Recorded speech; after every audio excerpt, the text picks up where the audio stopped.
इस कलयुग ने धर्म के 3 चरण काट दिए थे, 1 चरण बचा था, वो भी परीक्षित के कहने पर वो चरण बच भी गया महाराज। तो गोस्वामी जी महाराज ने कहा है, प्रगट 4 पद धर्म के कलिमऊ एक प्रधान, प्रगट 4 पद धर्म के कलिमऊ एक प्रधान, जेन केन विधि दीने दान करे कल्याण। इस कलयुग में एक ही धर्म बचा है, वो है दान। अगर आप जितना ज्यादा दान कर सकते हैं आपका उसी में कल्याण है। अब कौन कौन सी चीज का दान होना चाहिए? बोले महाराज कि एक बार एक कथा में यही बात हुई। बोले महाराज ये तो जितने भी कथावाचक आते हैं, जितने भी पंडित जी आते हैं, जितने भी ब्राह्मण आते हैं, सब दान की ही बात बताते हैं, कुछ और बात ही नहीं बताते महाराज। तुम्हारे पूज्य जो राम कथा वाले गुरुदेव भगवान है, उन्होंने बताया, इस दोहे का अर्थ बताया। इस कलयुग का महत्व जानना है तो बस इस दोहे को याद कर लीजिए। प्रगट 4 पद धर्म के कलिमऊ एक प्रधान। इस कलयुग में एक ही प्रधान है महाराज, धर्म। धर्म किससे टिका है? धर्म कैसे बचा है? बोले दान से। जेन केन विधि दीने दान करे कल्याण। आप किसी भी प्रकार से दान करो, मन नहीं है तो भी दान करो, है तो भी दान करो, लेकिन अच्छे से अच्छा दान करो।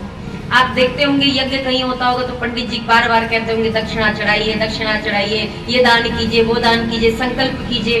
अयोध्या जी भी जाते होंगे, वृंदावन भी जाते होंगे तो आपने देखा होगा कि नदी के किनारे पंडा जी खड़े रहते हैं। बोले महाराज वो दान करके जाओ, कहते हैं ना महाराज। अच्छा अब ये बात आई है तो मैं आपसे कह दे अवसर पा करके, ये जो पंडा होते हैं ना नदी के किनारे महाराज, कभी भी स्नान कीजिए तो बिना पंडा को कुछ दान किए घाट से बाहर मत निकलिए। हमने बहुत सारे लोगों को देखा है पंडा जी को इग्नोर करते, महाराज हमें सुन ही नहीं रहे, हमें कुछ सुनना ही नहीं। अरे महाराज हम स्नान करने आए थे, यहाँ पर्स लेके थोड़ी ना घूम रहे, ऐसे ऐसे बहाने बता देते महाराज। रामचरितमानस में आता है और शास्त्र कहते हैं कि जब रामचंद्र जी भी गंगा जी के किनारे पहुंचे हैं तो रामचंद्र जी ने भी दान किया है महाराज।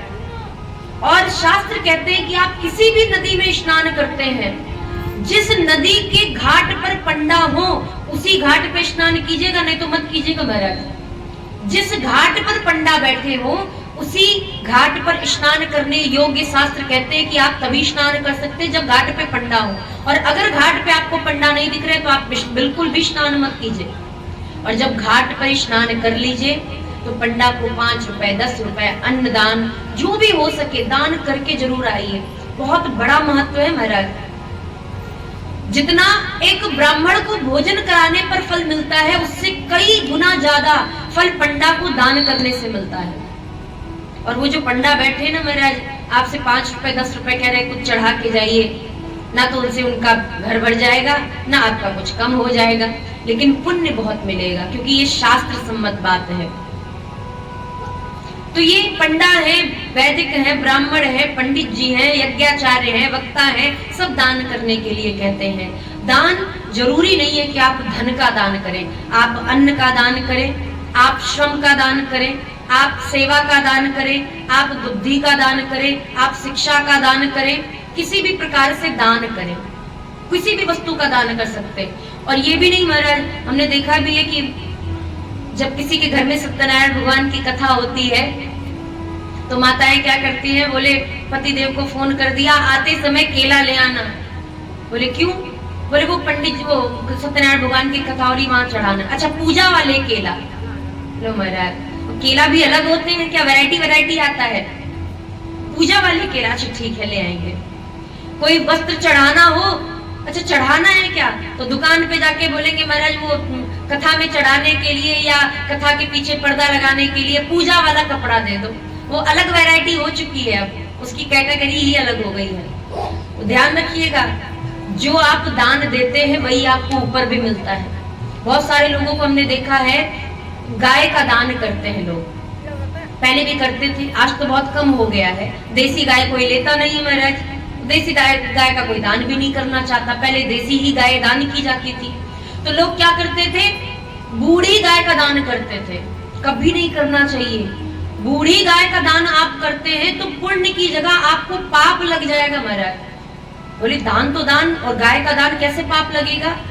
महाराज जिस बूढ़ी गाय की सेवा आप नहीं कर पा रहे, आप दान करके सोच रहे हैं कि सामने वाला व्यक्ति उसकी सेवा करेगा, कभी नहीं करेगा, इससे आपको दोष लगेगा। इसलिए गाय, ऐसी गाय का दान करो जिसके नीचे बछिया हो या बछड़ा हो, कोई भी हो, ऐसी गाय को दान करना चाहिए, सजा करके, अन्न के साथ, दक्षिणा के साथ। तो जो हम दान करते हैं, और गाय क्यों दान की जाती है?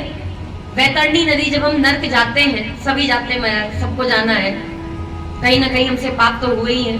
और ये चोरी चुपके छिपाना क्या महाराज, पाप तो सभी करते हैं, हो ही जाता है। तो जब नर्क जाना होता है तो नर्क जाने से पहले वैतरणी नदी मिलती है, और उस वैतरणी नदी आप गरुड़ पुराण में पढ़ेंगे, ऐसी वैतरणी नदी है महाराज, सुनकर के आपको, आपके रोम रोम खड़े हो जाएंगे कि इतनी ऐसी नदी, हम उसका वर्णन भी नहीं कर सकते महाराज।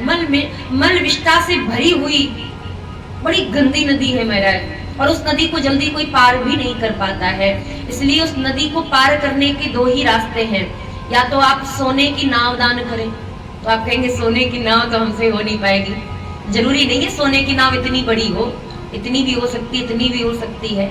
सोने की नाव सुनार से कहकर के आप दान करवा दें, अपने गुरु जी को दान कर दे, ब्राह्मण को दान कर दे, संत को दान कर दे, हो सके तो अपने गुरु को ही दान करें सोने की नाव का, और ना हो तो पंडा को दान कर दे महाराज, उससे बढ़िया क्या हो सकता है।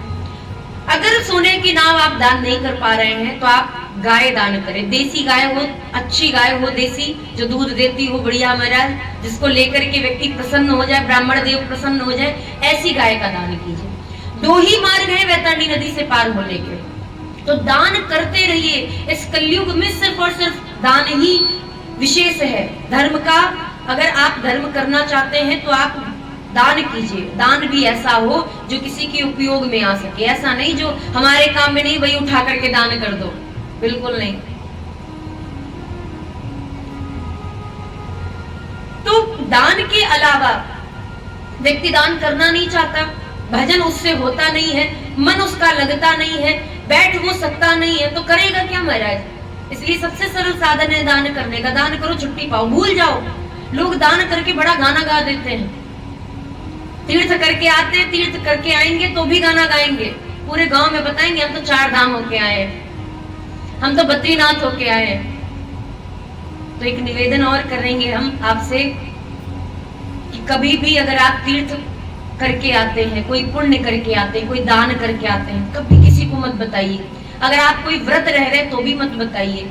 कोई आपसे, अच्छा हमारी आदत क्या होती है, सामने वाले ने कहा महाराज हम तो जगन्नाथपुरी गए थे, अरे हाँ हम भी तो गए थे, अरे वहां वो मंदिर, अब वो बताने के लिए कि हाँ हम होकर के आ गए हैं, सुन लो हमको भी बहुत कुछ पता है, इसलिए सारी गाथा गा देंगे महाराज।